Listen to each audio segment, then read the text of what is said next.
Hey guys, Brian delivers you the goods here. I'm returning to you tonight for the live stream you've been waiting for the third quarter of 2025 albums recap.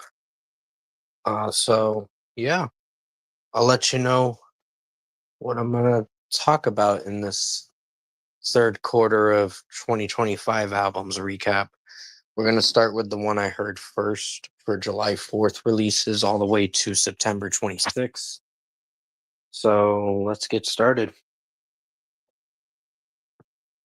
Now, give me 1 second while I get the thing I'm trying to get. So, the first album I heard was Kesha, period. This record sucked, by the way. It was an awful record. I tried liking it, but problem was I did not like it at all. The songs like Freedom, Joyride, terrible tracks to open the record. Yippee Ki is bad too. Delusional was the only solid track that I could really like. So was the one. Too Hard was decent, but after that, the rest of the record, like Love Forever, was all right, like mediocre at best. But after that, the rest of the record really fucked itself. Like she really fucked up with this record, big time. So it's a 1 out of 10. I really dislike the Kesha period album, and it'll be on my worst albums of 2025 by the end of the year.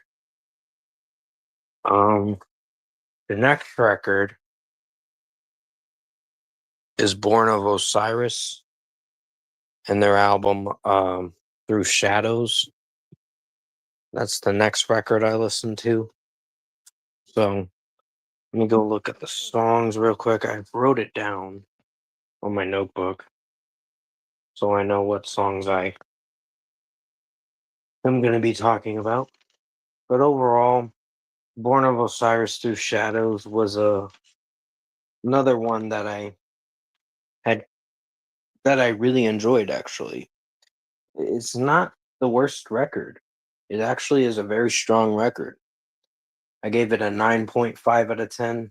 Most of the singles were very strong.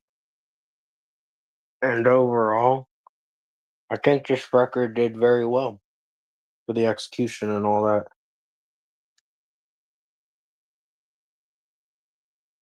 So yeah, Born of Osiris Through Shadows. Really enjoyed this record. It's 13 tracks on the album, like a Mind Short Circuiting, Elevate, Through Shadows was solid, but not one of my favorites. And then In Desolation was another strong one. So there was a lot of good tracks on that record that I enjoyed. So yeah. And then the next release was Bring Me the Horizon Low Files. The art cover you're seeing as my avatar is the Bring Me the Horizon Low Files. This is like a melodic kind of remix of songs. They're low file songs. They're just no singing at all. There is singing towards the end in Die For You and all that, and somewhat of mother tongue. But overall, for 23 tracks, it was pretty solid. I really enjoyed this release. Even though it's very mellow, very laid back, they really went laid back with that release that I personally enjoyed. So definitely kudos to Bring Me the Horizon on this release. 8.5 out of 10. And yeah, Through Shadows is a 9.5 out of 10.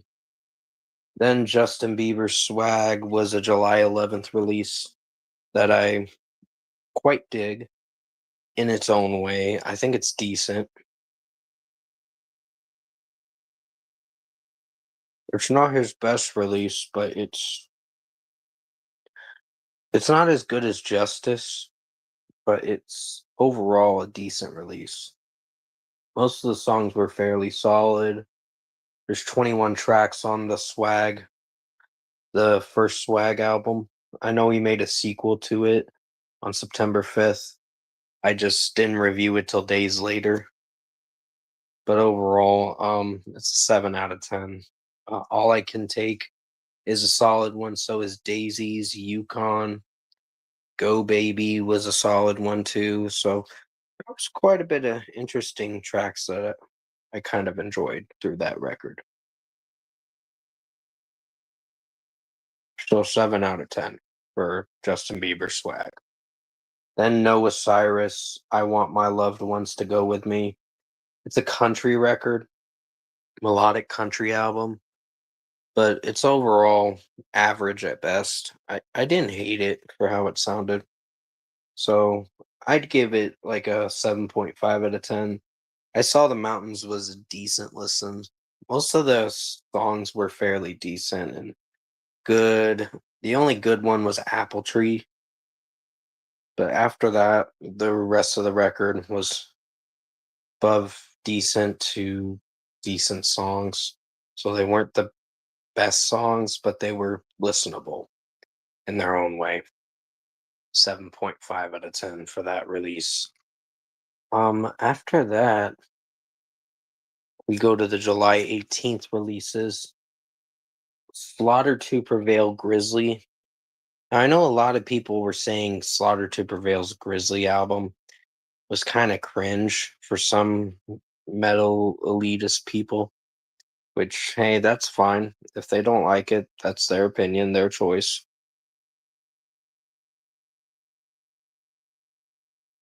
But overall, I think Slaughter to Prevail Grizzly is one of my favorite records of the year.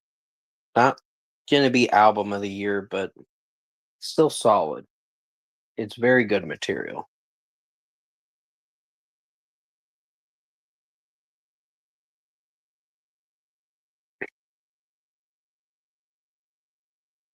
Sorry, I'm putting out a cigarette, making sure I save a certain half a cigarette for my mom when she comes out here and smokes.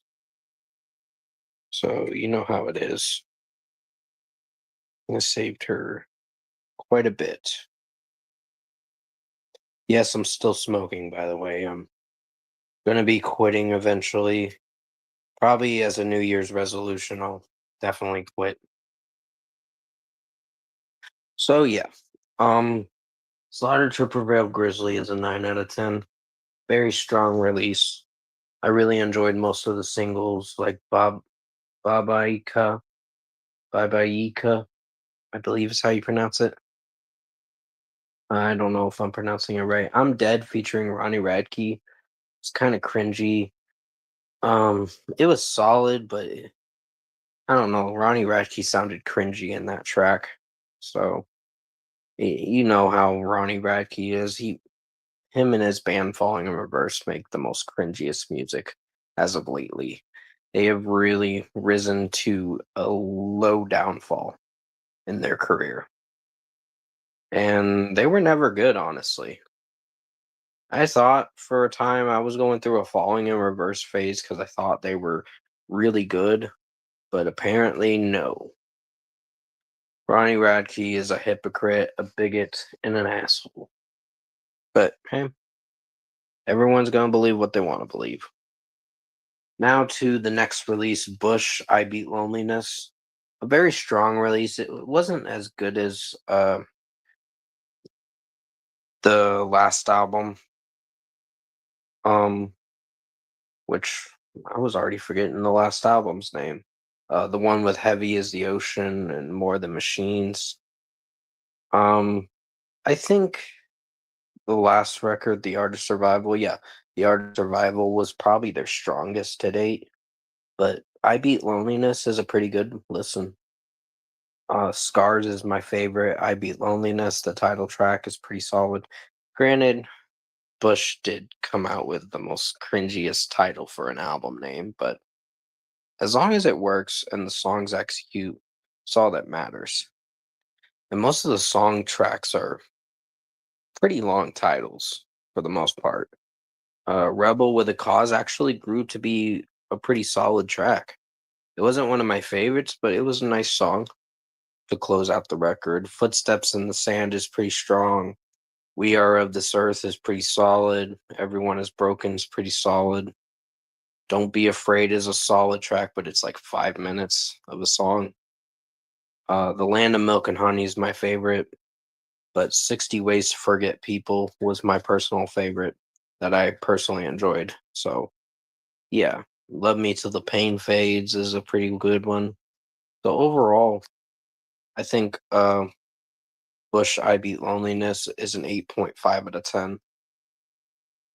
Um, After that, it's the July 25th releases. Give me a second, guys.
Hey guys, I'm so sorry about that. My mom came out and was talking to me for a second. So, getting back on track, the next release is Alice Cooper, The Revenge of Alice Cooper. Another strong release from Alice Cooper. I know his last release was Road, and I think he dropped something before that or dropped something after that. But overall, Alice Cooper, The Revenge of Alice Cooper, it's another strong release. I really enjoyed Black Mamba. Black Mamba was solid, but then the rest of the record takes off in a really strong way that I can personally dig and get on board with. So it's a 9 out of 10 for this release. It was a very good album that I personally enjoyed. Then we get to a release that came out in the second quarter of 2025 albums. So that was Never Happy Ever After X, 10th anniversary for that Never Happy Ever After album. I'm throwing it in this release because I did listen to it in the third quarter of 2025 releases. And overall, it was very strong of an album.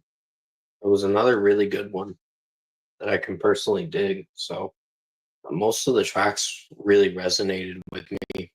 So it's a 9 out of 10.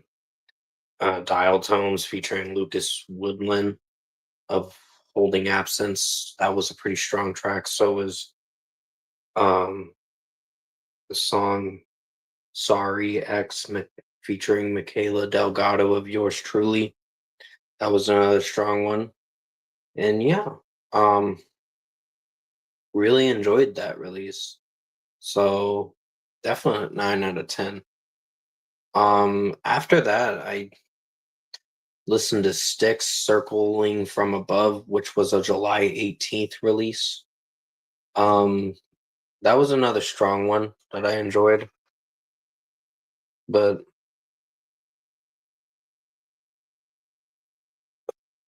so yeah, Circling from Above is a very good album. Well, not very good, but it's still average at best. Just to recorrect what I was saying. So most of the tracks were fairly solid. I mean, you got like King of Love, that was a decent song, which was like a 4 out of 5, what I gave it. Circling from Above was pretty good in its own way. Then Build and Destroy was a pretty solid one. Michigan was a solid one. So 7.5 out of 10 for Styx Circling from Above. It will be on my decent to good albums of 2025. It was a surprise release from Styx, and Tommy Shaw sounded pretty good vocally through for the most part, and I can really dig some of this record.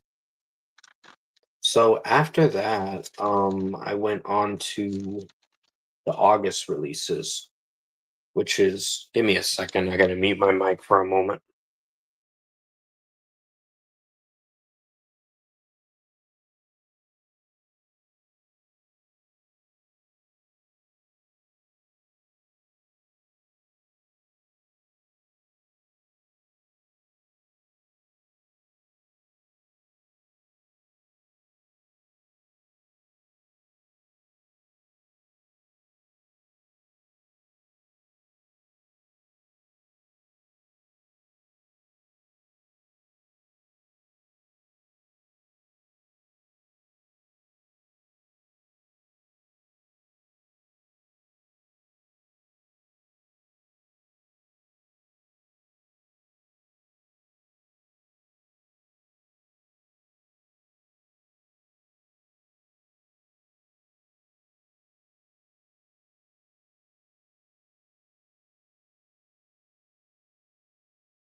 Hello, Christoph H. Welcome to the stream. Let me know if you guys can still hear me, because sometimes when I do certain streams like this on StreamYard, which I wanted to do this stream on StreamYard, but as you can see, I'm on the August releases now for Fit for a King, Lonely God. A very strong record. It's probably a 10 out of 10 material. I really enjoyed Begin to Sacrifice the Temple, Extinction, No Tomorrow. Shelter was pretty good. Monolith featuring Alpha Wolf was pretty strong. Lonely God, the title track, is very strong. Between Us, Sentient, Blue Venom. Technium featuring Landon Towers from The Plot in You was very strong. How long have you been listening to AFI? With AFI, I've been listening to them for, I guess you could say, since 2009, when I first heard Crash Love. I got into them from that. I did listen to some of their older stuff, but you will definitely see some AFI album reviews that I plan on doing throughout. I think I'm gonna do it in November for albums to review for that. But yeah, sorry about that, guys. My dog is pacing a lot, and probably gonna have to take her out soon. But I want to try to wrap up the stream and get most of the albums I wanted to talk about done soon. So yeah, AFI I've been listening to since 2009, to answer your question, and I've listened to them since. They're I've listened to them for 14 years, and I've enjoyed most of their material. I can't wait to see how this new record sounds. But I'm very optimistic because I want to see how it sounds and how the overall vibe to it is, because I know it's going to be something different for AFI. The Silver Bleeds the Black Sun album. But yeah, Fit for a King, 10 out of 10. Fan of Black Radio. Um, to answer your question, it depends like what kinds of songs are on there. Just to ask you a question in a way. So the next release is Renee Rapp for Bite Me, the album. I did listen to this. I think it was eh. It was just a meh release. It wasn't the worst thing I've heard, but it wasn't the best thing I've listened to per se. So it's a 6 out of 10. Most of the songs like Leave Me Alone was kind of annoying. And then after that, Shy was pretty solid. I think when it got to the Black Radio of Davey Havok's side project. No, I've never listened to that. Yeah, I'll definitely check it out as a thing to look into. So yeah, Renee Rapp's Bite Me album was fairly meh. It's like a 6 out of 10 material. It's not the best release she put out, but it's, it's in the middle with me. So moving on, this is a first quarter album that I'm throwing into the third quarter albums, but I know this came out January 17th of this year. That's from Mac Miller, Balloonerism. It's not my birthday, by the way. My birthday was last Tuesday. Um, Mr. I Hate Clowns, I guess. um, yeah, my birthday was last Tuesday, so you're kind of a little late to the party. So Mac Miller's posthumous album. This is his next posthumous album, Balloonerism, which was good release actually. Good rap album that I can get on board with. The rap hip hop album for his posthumous album. The one thing I've noticed about posthumous albums is that when it comes to that, it feels like a total disrespect to the deceased artists that are no longer here anymore. And I understand this is material they were writing before their death, but to me, it feels like it's kind of disrespectful in a way to release it. But hey, if that's what they wanted to do, that's fine. But other than that, it's a good release from what I listened to. So, Balloonerism by Mac Miller, 8 out of 10.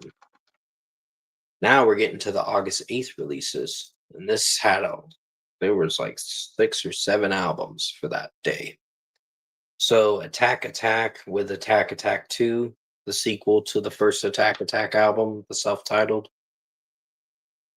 So this was actually very strong. I mean, yeah, they mixed it up with metalcore and electronics and all that, like electronic core, metalcore style that I really enjoyed. One Hit Wonder's my favorite, so is Dance featuring Will Ramos. Mm, you're out of here. I don't want to deal with people like that. It's just stupid fucking trolls. I want to just be little assholes. Certain ones can be really disrespectful. And if you're going to be, there are going to be trolls in here that are going to disrespect my stream, which we're not talking about drama or anything, then you can leave and come back to my channel. So to continue, Attack Attack with their self-titled 2 album, that's what it's kind of called. Was a very strong release. Chainless was my favorite, so was Walk on Water. Carmageddon was really good.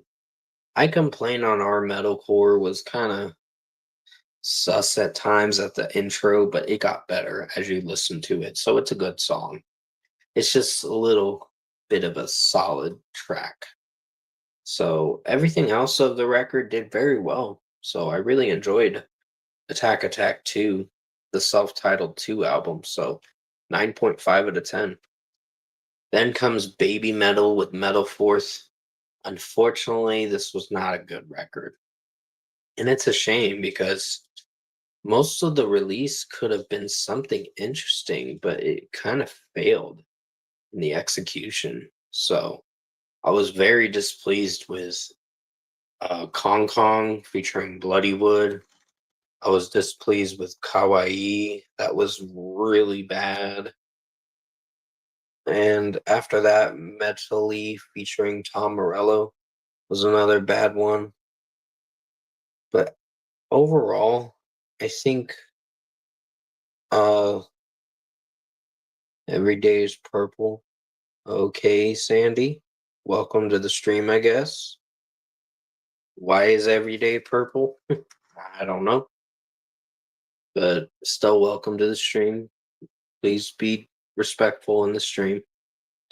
So yeah. Um Baby Metal Fourth, it was an unfortunate disappointment. Everything is purple. Okay. Oh, everything is purple. Okay. Swag. Okay. Yeah, to get back to it, I think My Queen was a strong one. Algorithm was pretty strong.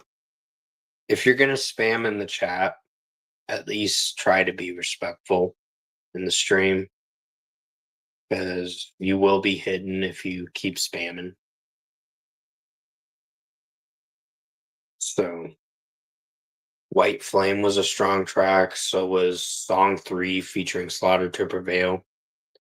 From Me to You featuring Poppy was a very strong one. Ratata was a pretty good one featuring Electric Callboy.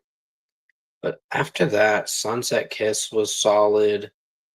Metally featuring Tom Morello and the other two tracks I mentioned earlier were very disappointing and really brought the reception down. So 5 out of 10 for Baby Metal Fourth.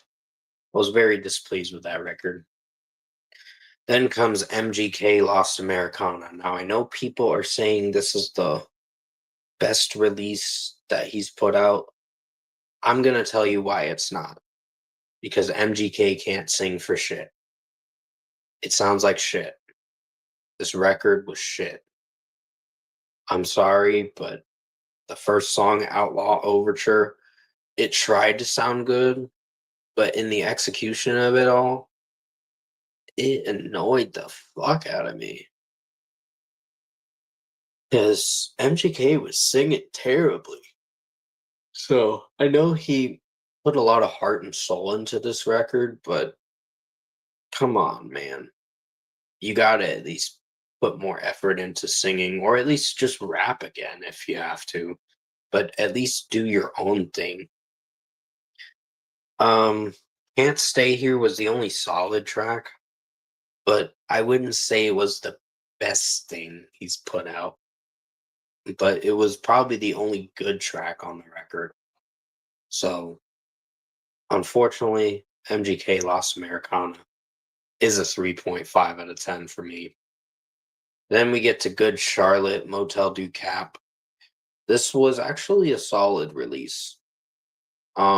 Check in at Motel Du Cap is the opening track. It's only 1 minute and 45 seconds, but it opens up the record pretty well in its own way. I appreciate your electric taste in music. In my opinion, I'm so sad to see the state of AFI. Okay. Yeah.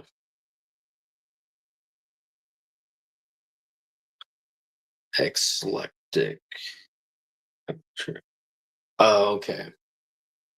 But yeah, I was trying to read what you were saying for a second.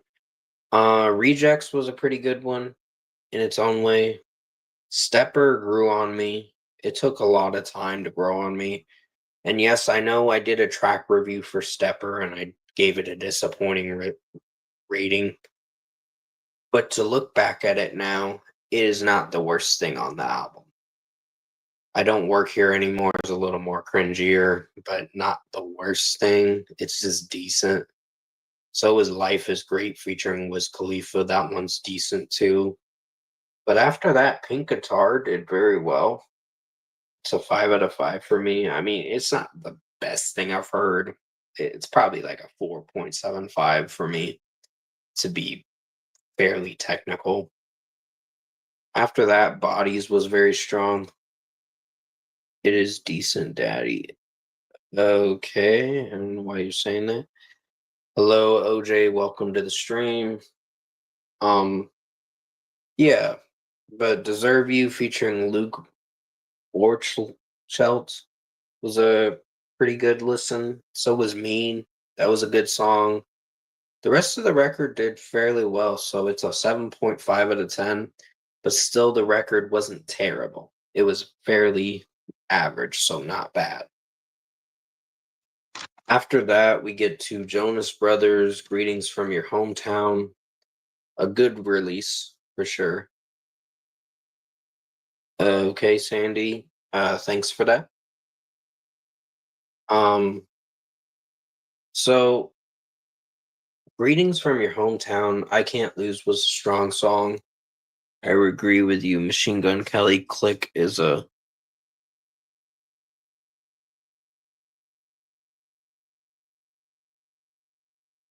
it's more of a pop direction. Oh, okay. Yeah, it isn't a pop direction, but the Machine Gun Kelly album wasn't good. It was very cringe. So, Greetings from Your Hometown, the title track featuring Switchfoot was a really good song. So was songs like No Time to Talk, Love Me to Heaven was a fairly good one. Tables was my favorite. Everything else did fairly solid on the record, so it's an 8 out of 10 for Jonas Brothers' Greetings from Your Hometown album, which did drop on August 8th, by the way.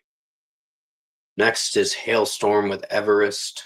Now, this was a fairly good release. I really enjoyed this album from Hailstorm. Lizzie Hale did very good in this record with her vocals. I have the same opinion on Sing the Sorrow. Sing the Sorrow wasn't a terrible album, honestly. It was kind of a different direction for AFI, but I like the new Jonas Brothers album. Yeah, the new Jonas Brothers album's a good listen. I'm very impressed with them and what they want to do with their material.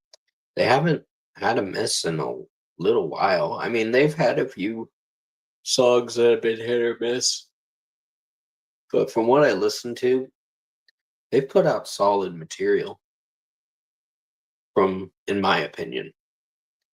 But overall, Shiver Like a Woman Can was a solid song. Everest was a strong track, so was Fallen Star. Rain Your Blood on Me was a strong track. Darkness Always Wins was a solid track. So overall, Hailstorm Everest was a very strong release. It's a 9 out of 10 for me. Now to get to the, I believe, August 15th releases. Starting with Rise Against Ricochet. This was not a good release. I was very displeased with Rise Against his new album. Nod was the worst track. Um, Dora. Okay. So Rise Against they had something going for them for the last record. And then when this album came out after Nowhere Generation, which was their best record in a long time, this album had to fuck it all up. They had to fuck it all up with this album. Like songs like I Want It All was probably my favorite track on the record. Um then Damage Is Done was solid. Us Against the World was solid, so was Black Crown, and Prize Fighter was solid. After that, the record kind of sucked. Love Dora the Explorer. I don't. So sorry. Think she's kind of cringe, but that's my opinion. It's just it's kid friendly, so yeah. So yeah. Ricochet is the worst song on the Rise Against album. It really is, and it definitely sucked. That's your opinion, Sandy. Yeah, we all have our opinions when it comes to what we like and dislike. As long as you can respect it and understand where we're coming from, and we'll understand where you're coming from on your. Okay. Um. So yeah, 5 out of 10 for Rise Against Ricochet. It's such a terrible release. It's very disappointing that I had to give it a 5 out of 10. Then we get to Chevelle, Bride is Blasphemy, which was actually not a bad album for how it sounded. Give me a second. I'll be right back, guys.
Hey, guys. I'm so sorry about that.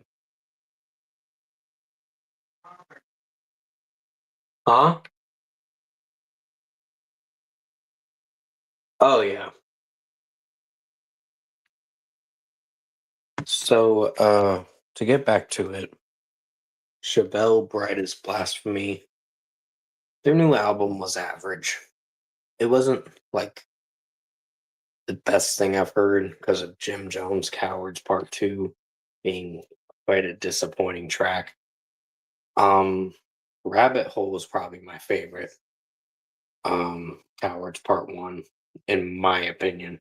I know some people thought it was kind of Yeah. But from what I listened to, I think Pale Horse was a solid one. Wolf's Love and Light was a pretty strong one. So was Karma Goddess. Blood Out in the Fields was pretty good.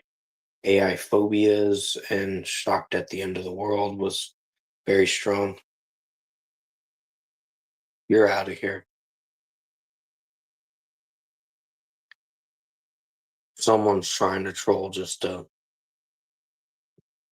This is what I don't like. So that Sandy lady was someone I knew that's been harassing me for a little while. So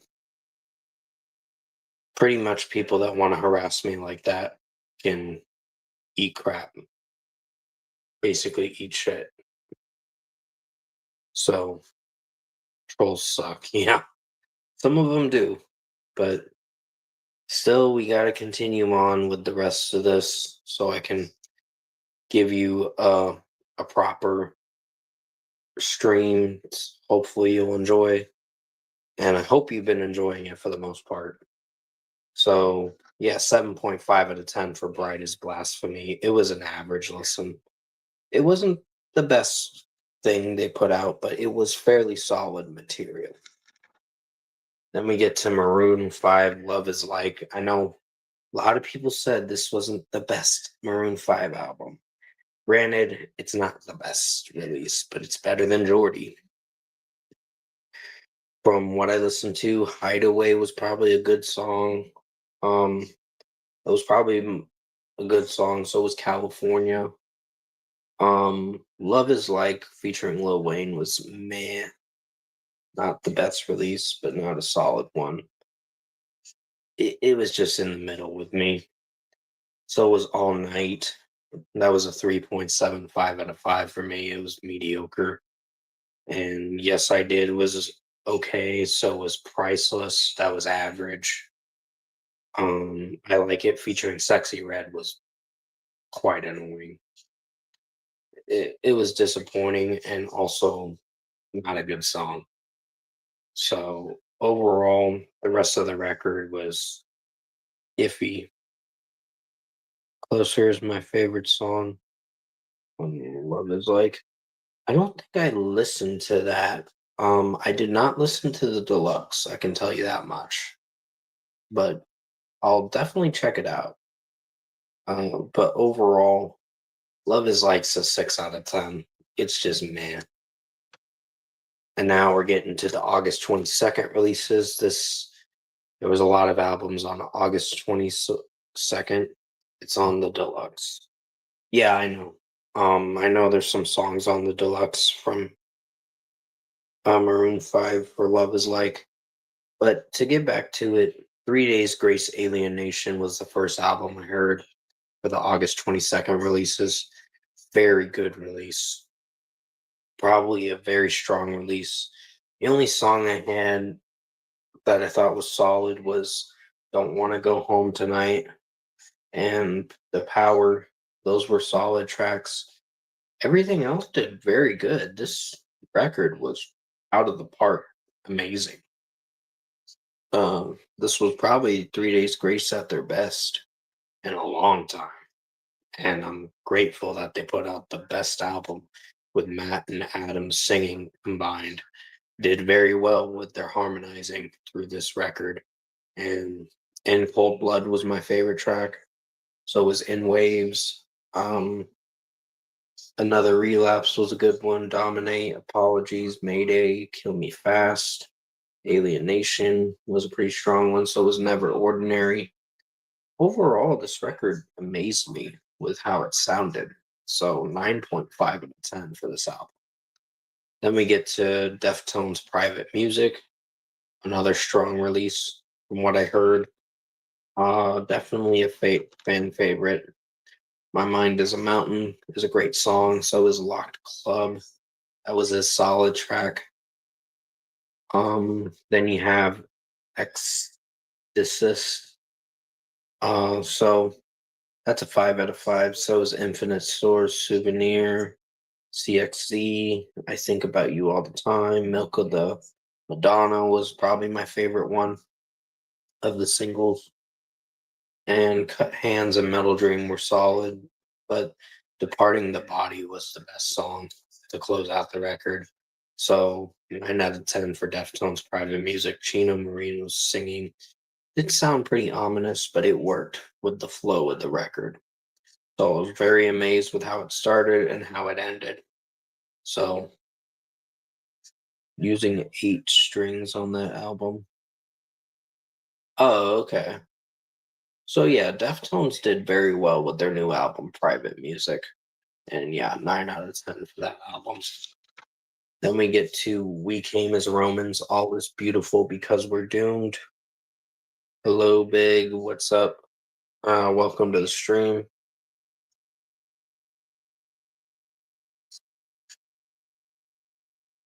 Our Deftones reached number 5 on the Billboard 200. Oh, nice. Yeah, I think they did. They did a really good job on their new album too. But I don't think it was as good as 3 Days Grace or We Came as Romans. We Came as Romans, All is Beautiful Because We're Doomed is probably going to go down as one of the album of the years, in my opinion. This record is amazing. Like, All is Beautiful, the intro track was pretty good. So was Bad Luck, Lake of Fire, Red Smoke was very strong. Okay. Well, I would just suggest to not mention things that are gonna kind of tick me off to make me block you. Just be mindful of what you say in the stream. Because she mentioned someone that's I know that I did not want drama in the stream. Okay. One by One is a strong track. Um, Culture Wound. Hello, Paul. Nice to meet you. Still welcome to the stream. Just be mindful and respectful in the stream. That's what the guidelines say in the stream. Technically, I could have put subscribers only mode on, but for this stream, I'm seeing how it goes without it. But so far, it's going okay so far. Thank you, Paul. I appreciate it. Culture Wound is a strong track. So is Where Did You Go? No Rest for the Dreamer. Very strong one. I think Dave's Screaming Potential. You did well by what Kyle Pavoni or whatever his name was. That passed away. Which was pretty sad, honestly, from what I heard. Let's hear another pre-Black Sales. Anything pre-Black Sales? Oh, okay. Is that an AFI release? Because, like I said, I know AFI's been around since '96. I just never really gotten to their very older material, but I've heard Sing the Sorrow and the album before that, the 2000 album with the Phoenix on it, B2 TM, Bow to the Machine. Circling a Dying Sun's a very strong one. 94, brother. Oh, okay. Yeah, thanks for recorrecting me. Um, Knowing Pain is my favorite track on the record. So Lost, Burning Flowers is very strong, and so is Because We're Doomed, the closing track being a very hyped up closing track that I personally enjoyed. I think We Came as Romans, All is Beautiful Because We're Doomed was a very strong release. And if people say it's okay, it's like, get the fuck out of here. This is one of their best releases. Like, they put out a Spitfire album. I mean, granted, not everyone's gonna like what you like, but with this release, it's probably my album of the year. and a contender for it. Because I know there's other albums that are contenders too. But we'll just see who I deem to be the album of the year by the end of the year. So 10 out of 10 for We Came as Romans, All is Beautiful Because We're Doomed. Ava Max, Don't Click Play is the next release. That was another good release from what I listened to. So I really enjoyed that. Um, Don't Click Play was a solid one. How Can I Dance is a good one. Loving Myself was solid. Sucks to Be My Ex was another solid one. Wet Hot American Dream was my favorite. Good album by Ava Max. Yeah, it's a good album.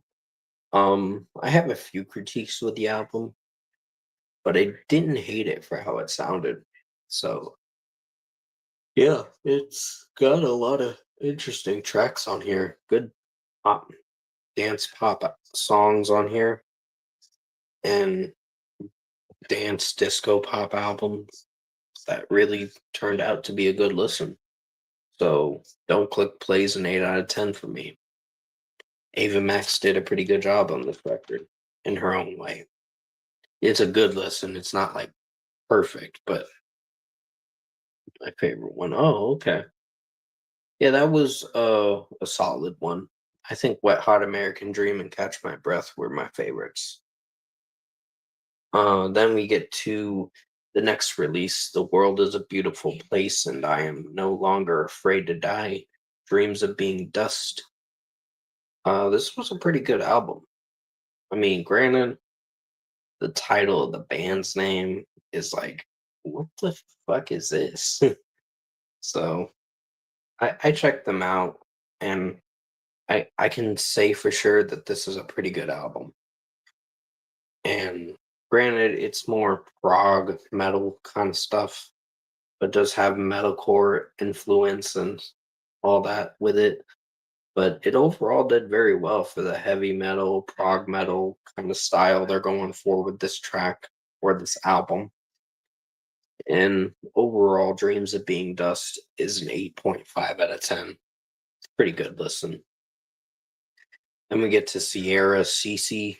This is another one. Like I said, I reviewed a lot of albums for August 22nd, but you'll be surprised for the September 12th ones because that's coming up soon. um, Made It was a solid one. How We Roll featuring Chris Brown was decent, but it still had sexualized lyrics from Chris Booty, of course. Oh yeah, they are. Um, I really got into them with this album, and they're a band I will probably do more uh investigating in just to see what I think of their other material. Um, but overall, Christoph, they're a pretty strong band. They impressed me with this new album that it came out years ago. Hmm, it came out years ago. Oh, okay. So, pretty much Sierra's CC album was an okay listen. Not the best album, but Run It Up was just a disappointing track with Bossman Low. It was so bad. I was so disappointed with that song. But overall, I think Sierra CC is a 6.5 out of 10 for this release. Not the best release, but an okay release. Next release is Kid Cudi with Free. Now, this is probably one of my favorite releases from him. Like, Neverland was a strong one, so was Echoes of the Present. And then Saltwater, Stargazing, Past Life, and Picnic in Paris, very strong songs. It's two bands that merged their name together. Oh, okay. That's pretty cool, by the way. So it makes it interesting. So Mr. Miracle was a strong one. Opiate was a pretty solid one. Truman Show, Submarine, very strong songs. Oh yeah, Free is a good album by Kid Cudi. It was. I was really impressed with that release. It was the last album I reviewed for an August 22nd release, but I did enjoy it for how it sounded. So it was probably his best release in a while. Uh, Along with Intergalactic being a strong one. But yeah, um, that was a good listen. Now to the next one I reviewed, which was The Devil Wears Prada, Where the Flowers Never Grow EP. Like I told you, reviewed a lot of releases on August 22nd through the weekend of that Friday. But Where the Flowers Never Grow EP was only 4 songs, but it did very good for how it sounded. Um, so Where the Flowers Never Grow, the title track, is a very strong song. I think Jeremy's singing along with Mike Rodica's screaming was combined very well in this track. And For You was a solid one, but not one of my favorites. Ritual was my favorite. Wave was a good song, but it closed out the record all right for this EP overall, this short album. So basically 9 out of 10 for Where the Flowers Never Grow EP by The Devil Wears Prada. Their new album Flowers drops November 14th, which I will be reviewing it that day. But yeah, um the next release is Woe Is Me Daybreak. So this one was a good album, but not one of my favorites. I think it did all right for how it sounded, but overall, it just the lead singer singing. I don't know how I felt about it. There were some tracks I could get on board with, but the screaming potential was the strongest aspect. The singing, like the regular singing, was kind of hit or miss. So it's an 8 out of 10 for this release. Um, okay, give me a few minutes. Sorry about that, guys. I gotta try to get done as soon as I can, but it's still gonna be a little longer for this stream. So like an hour and a half or something like that is what I'm seeing this stream going towards. The next release is Nova Twins, Parasites and Blood Butterflies. Such a bad album. I was so displeased with Nova Twins on this album. I know Nova Twins is a band that most people will like, most people won't. They're a pop duo group, a rock duo group, or something like that. Oh, my foot hurts. Okay. So overall, I think appreciate all the album reviews. Got to check it out. Oh, yeah, and it's no problem, Christoph. Definitely check it out. I got some new album. Don't worry, I'm okay. Oh, that's good to know. As long as you're okay, that's all that matters. So yeah, Nova Twins like Glory was disappointing. So was Drip, Soprano, and give me a second. I'll be right back, guys.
Yes. Hey guys, I'm so sorry about that. So to get back on track, Nova Twins, Parasite and Butterflies is a bad album. So 4 out of 10. Then we get to Sabrina Carpenter, Man's Best Friend, which was the last album of August to come out that I listened to. And I thought it was an okay listen. It wasn't like the best listen I listened to, but it's overall okay at best. So the first 3 songs sucked. Then it got better as you listen to the rest of the record. So I was really impressed with the rest of the record, but I was very disappointed with Man Child Tears and My Man on Willpower. Those sounded very Americano and just cringy as hell. So it's a 6.5 out of 10. House Tour was probably my favorite one. And um, Sugar Talking was solid. Everything else did fairly solid for how it sounded. So 6.5 out of 10. Then this is an album I'm going to talk about because I know it came out in the second quarter of 2025, but I'm reviewing it now. For Green Day Saviors Edition Deluxe. Um, this one was a all right. Listen, it was pretty good. I still like Green Day to this day, despite what their political affiliation is. I personally dig them for how their record sounded. Saviors was probably their strongest release from what I listened to. Smash It Like Belushi was solid. So was Stay Young. Fuck Off was a pretty strong one. Ballyhoo was a pretty good one. So was Susie Chapstick Acoustic. And then Father to a Son Acoustic. Underdog was pretty strong. Fever was solid. Fuck Off Fiddler Art Remix was pretty solid. And One Eyed Bastard Live in Amsterdam was a pretty strong one. So yeah, 8.5 out of 10 for this release. The next one is Less the Fall for a September 5th release with Gallows, a very strong release. I really enjoyed this one. Like Malik's Core was pretty good of a track. Wake the Dead was very strong, so was Venom. Somebody Else featuring Caskets was very strong. Drag Me Under featuring Alpha Wolf was very strong, so was the title track. That was pretty solid. Um, Light the Flame was very strong. Fell So Hard, Felt So Right featuring Story of the Year was a fairly solid track. And then after that, YSAB and which is called You're Such a Bitch. And This Ends With Us was a pretty strong track. So I was very impressed with that release, and I'd give it a 9.5 out of 10. It was a pretty strong record. Allah, Primeval, Obsession, Detachment is an okay release. I wasn't like a huge fan of this album, but I would say it was okay of a listen.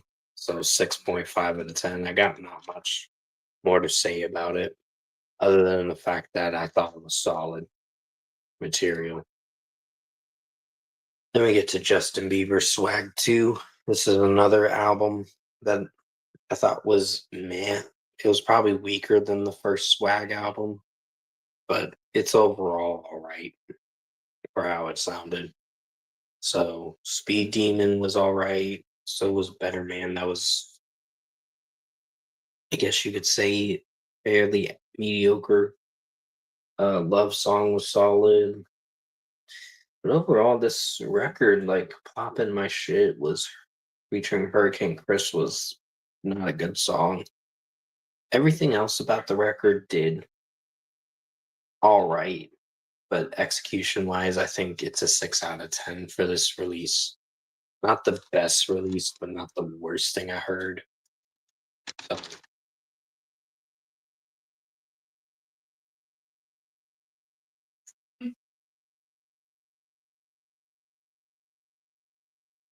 well, goodbye. This is what I don't like about certain trolls. Like they just want to fuck with me to fuck with me. It's like you can fuck with me all you want, but I'm not listening to you. So get fucked. So after that, it's getting to Haley Williams' ego death at a bachelorette party. Um, this was actually an average listen. It wasn't like the best release. Like Glum was kind of disappointing. Everything else did fairly solid and was a fairly interesting listen. So yeah, it's a 7.5 out of 10 for this release. Rob Thomas was um had a good album for sure. I was pretty impressed with Rob Thomas All Night Days. I mean, granted, it's a short record, but it's overall an interesting listen from what I listened to. So it's an interesting 8 out of 10. So I was impressed with it, but I did have a few critiques with the record, like Picture Perfect, Thrill Me, I Believe It. Hard to Be Happy was kind of a little cheesy, but it was still a good song. And after that, there were some other tracks that, like Machine, All Night Days, and Hand in My Hand, were pretty strong tracks. So I was impressed with those, and 8 out of 10 for that release. Then we get to the next release with AJR, What No One's Thinking EP. Probably the worst listen of the year, for sure. AJR made it as one of the bad albums of 2025. I don't know if it's going to be the worst album of the year, but it's looking like it could be. I would say Cardi B's new album's a little better than this, unfortunately. I'd give Cardi B's new album a 1.5 out of 5. It's still bad, but it's still very bad, but it's just oh no, not AJR. I know, right? Their songs are trash. Like literal trash. So 0.75 out of 5 for What No One's Thinking extended play. Short album, but still not a good listen. Then next is 21 Pilots with Breach. This was the first release I listened to. I think this one was actually a pretty strong release. 21 Pilots did a very good job on their closing chapter of the Dima and Clancy saga. So it started off at technically it started at Vessel, then continued on for like 12 years. And overall, I think 21 Pilots Breach, like City Walls, was very strong. Oh, yeah, it's a really good listen. Drum Show was a pretty strong one. Raw Fear was my least favorite. Garbage grew on me, but it's fairly solid. Robot Voices is a pretty good one in its own way. I'd give it a 4.75 out of 5. And overall, the rest of the record did fairly well. So 9 out of 10 for 21 Pilots Breach. Very strong release, but I did have my critiques with the record in its entirety.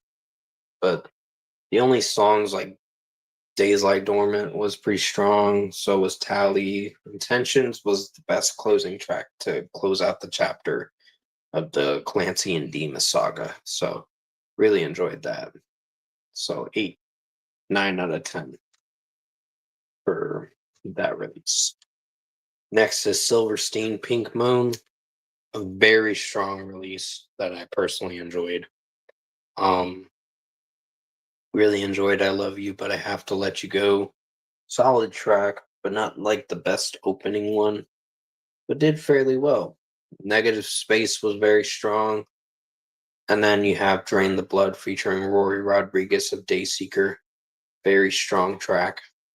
Probably my favorite. I have it as a ringtone, of course. If you saw my album review, I have this song as a ringtone. So when people call me, basically. So other than that, The Fatalist was strong. Widowmaker is a very good one. I really enjoyed that. Autopilot featuring Cassidy Pope, very strong song. Death Hold is very good, and so was Dying Game. That was a solid one. But overall, 9.5 out of 10 for Pink Moon. Very strong release. Really enjoyed this along with Anti Bloom that came out earlier in the year. So, very strong release. So, yeah, I enjoyed Silverstein. Shane Toad's singing is very strong in this. Then we get to Starset Silos, another strong listen that I enjoyed. I mean, it's not the best listen, but it's a good listen. Overall, I think Starset had something going for this release. Like Raisins was the opening track, and it overall did all right. Then you have Degenerate was pretty strong. Silos was very strong. Rise of Messenger, great listen. And then Dark Things was very strong. Shattered Dreams was a good one. So was Temple of Milton. Brave New World was very strong. And yeah, everything else did very good on this record, but the only song that kind of brought the rating down a little was Head Over Heels and Toxic. Toxic was still a very strong track, but Head Over Heels did bring out the down the rating a little bit. It was like a 3.5 out of 5 as of now because I didn't hate that song, but it definitely had an anthem that I wasn't a fan of. So it had a chant chorus or like a choir singing in the background. Ad Astra is good song. Oh yeah, it really is. So is Sway. Sway is a favorite one too. So I really enjoyed those songs.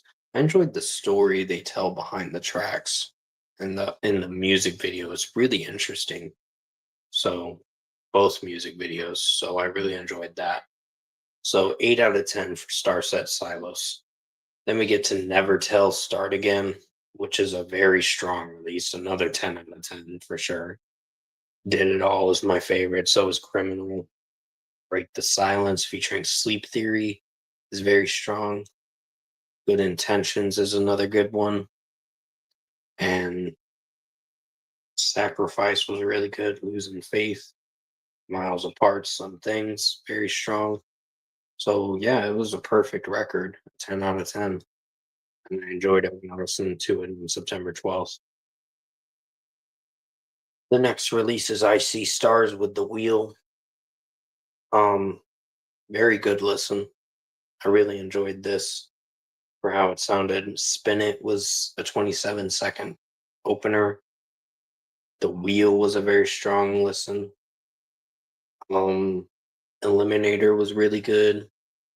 And then you have like Damage Done, Float, very strong songs. Drift was very good. So was Are We Even? Floodlight was really good. Carry On For You was my least favorite, but it wasn't bad for how it sounded. So Split was really good. So was Lose It, featuring Play Royale. Really enjoyed that song. After Dark and Anomaly and Curtain Call was the closing track that sounded really strong to close out that record. So I really enjoyed I See Stars' new record, The Wheel. It's a 9.5 out of 10. Demon Hunter, There Was a Light Here is the next release. Another really good release. He had a lot of good albums on September 12th.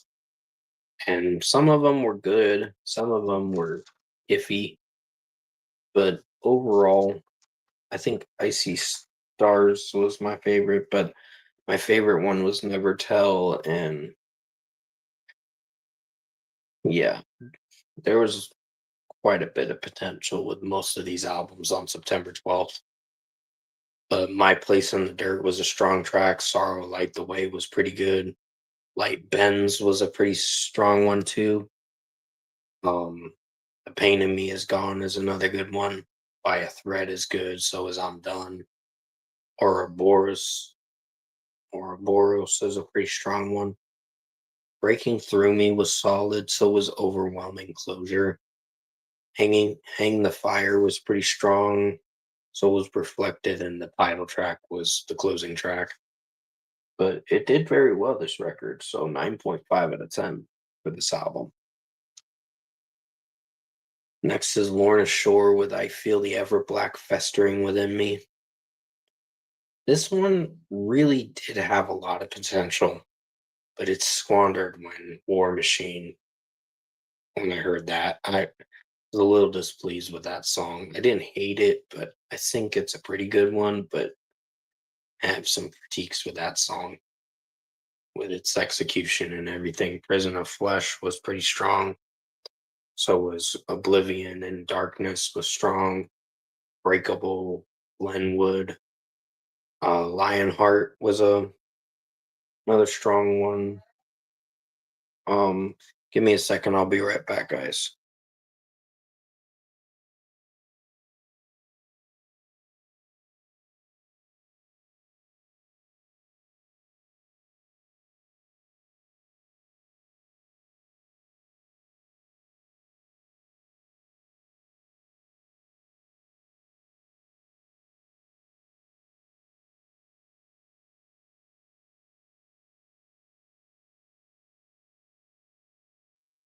Sorry, had to help my mom out real quick.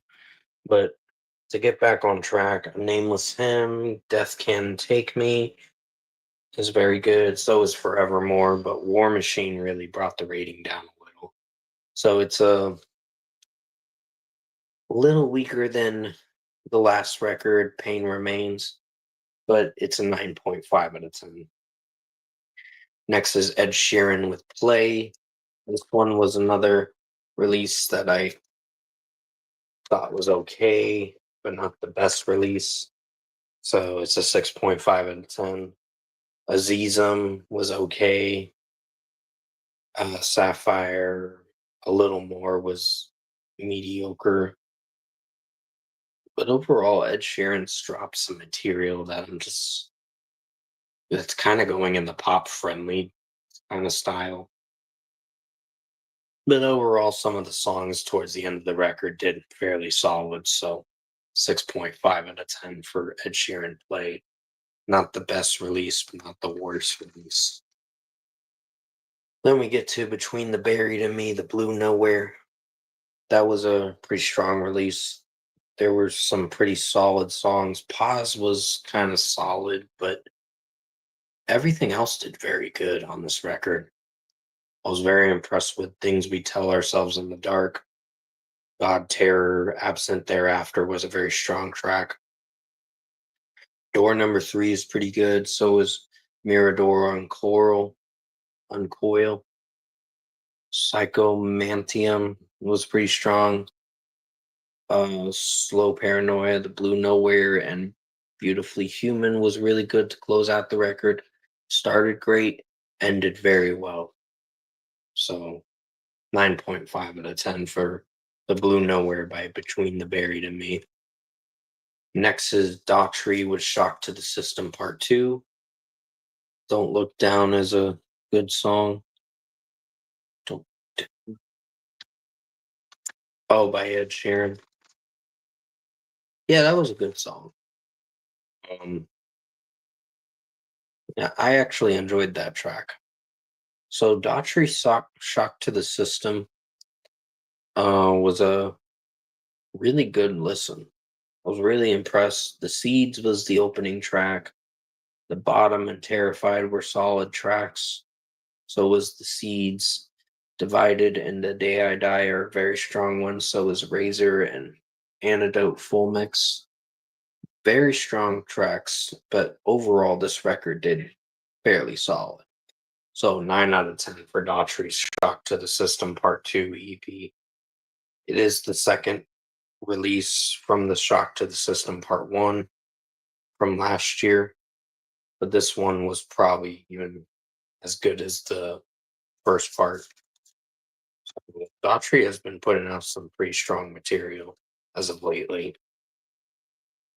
Now to get to the September 19th release, so we're getting close to being done. So just letting you know.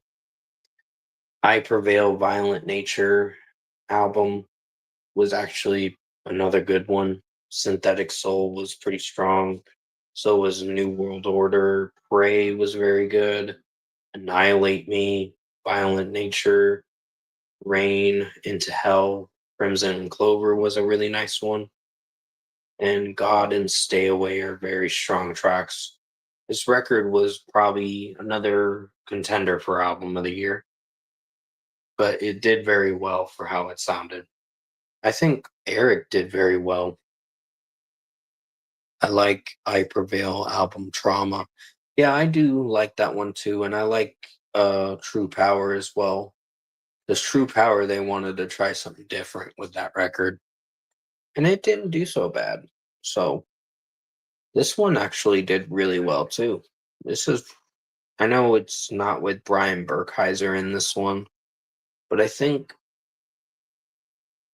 uh there there is some reasons why he left because of a dispute with the label and all that and the bandmates.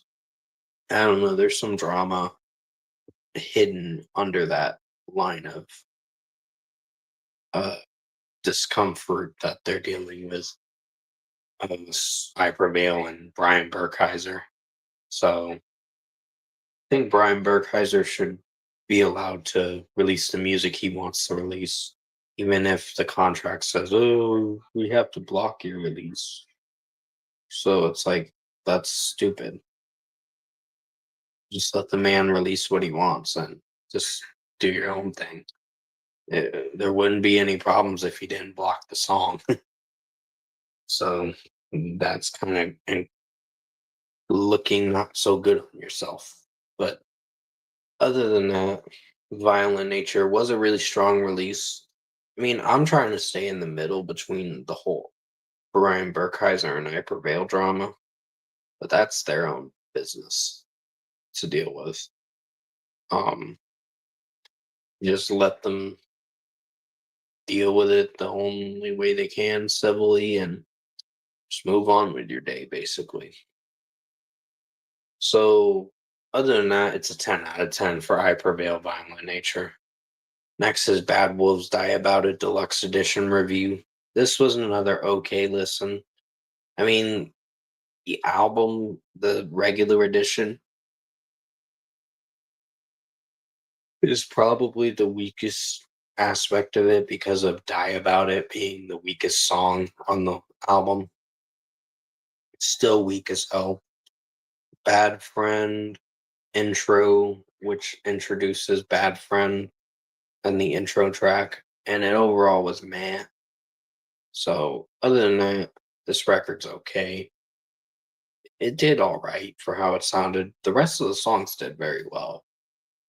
Hungry for Life was my favorite, along with the Hungry for Life featuring Chris Daughtry of Daughtry. Listen was another good one. So I really enjoyed both versions, but I think the original song was the best. But Legends Never Dies, another good one. So it's a 6.5 out of 10 for Bad Wolves Die About It. An okay listen. Next, we got Nine Inch Nails Tron Ares original motion picture soundtrack review.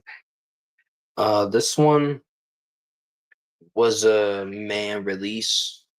Um, Not the best release, but not the worst.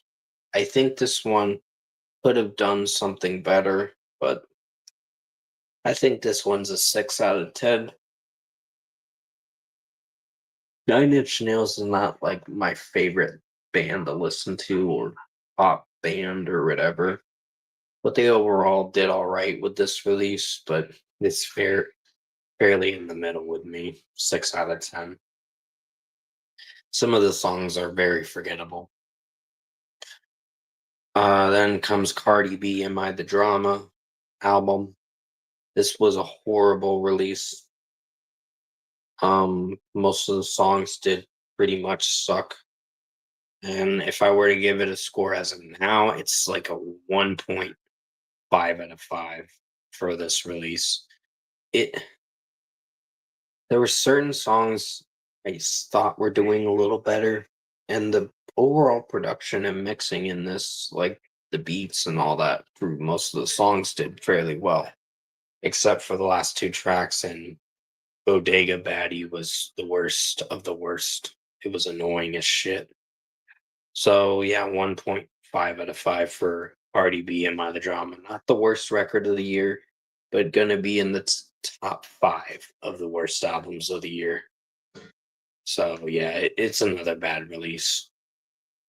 Cardi B, it's terrible as shit. Then we get to Slipknot, self-titled 25th anniversary edition. This was a 9 out of 10. I really enjoyed this release. The original album was great. So is the 25th anniversary album. Still another strong release. It's still a great release. Like Wait and Bleed is a strong track. Most of the demo songs were pretty solid too, and the different remix songs too. So I really enjoyed their remix demos and hype versions and all that. So it was really interesting how they mixed the 32 tracks in this whole 25th anniversary for this whole album. Technically 26th, but other than that, we're gonna try not to count it too much. So 9 out of 10 for the self-titled 25th anniversary edition by Slipknot. Great release. Next is the last two records I listened to, and I know I've listened to. So after this, I'll be wrapping up the stream. So next is President King of Terrors EP. This was only 6 songs, but it overall did fairly well. It's another great release I enjoyed from President. Um, it's their first release because I thought they were going to drop an album, but I overall was very impressed with In the Name of the Father, Fearless, Rage. Then you have songs like Destroy Me, Dionysus, and Conclave, which are the last 3 tracks on the record. Very strong record for sure. For only 6 songs, you're in for an amazing time for 20.5 minutes. So I think President did a very good job on their short album, and it's a 10 out of 10. And finally, the last release I listened to for the third quarter. I know there's 2 other releases I was going to check out, but I just didn't feel I needed to. And that was the Doja Cat and Mariah Carey releases that I was going to check out, but you may see that in the fourth quarter albums that I'll talk about. So, Hardy Country Country is the last release I'm talking about. It is a pretty good listen. Yes, it's a country album. It's pretty much all the songs are country and country rock, but it overall did fairly well for how it sounded. Me personally, I like Hardy. I mean, I know he's best friends with Morgan Wallen, but that's his business. I mean, I don't like the man, but uh, that's just my opinion. I just think Morgan Wallen's kind of a douchebag, but that's just what I think. So, other than that, Hardy did a pretty good job on this album. Most of the songs sound pretty interesting, and I really enjoyed how like Bro Country featuring Ernest sounded. I enjoyed songs like Car That Drove You Away, Bottomland, Gun to My Head was pretty good. Dog Years was a pretty nice song. So this record did fairly well for how it sounded. I really enjoyed this listen. So Bedrooms in the Sky featuring Steven Wilson Jr.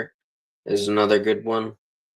And overall, this country album, I know he dropped a deluxe too, which I'll definitely check out eventually, or some kind of deluxe or country. Yeah, three times country basically. So this release did pretty well, and it's an 8.5 out of 10.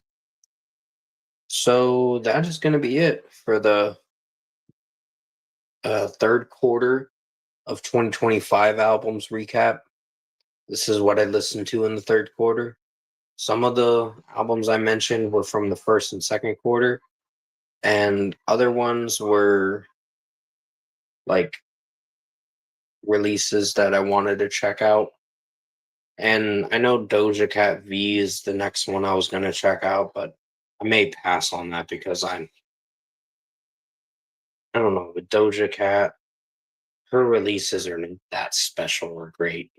So this release, these albums I mentioned tonight, I hope you've enjoyed most of this stream tonight. I did the best I could to make it as good as possible. I know I've had to mute my mic many times, but from what I listened to with these releases, I think this release uh or these releases did fairly well.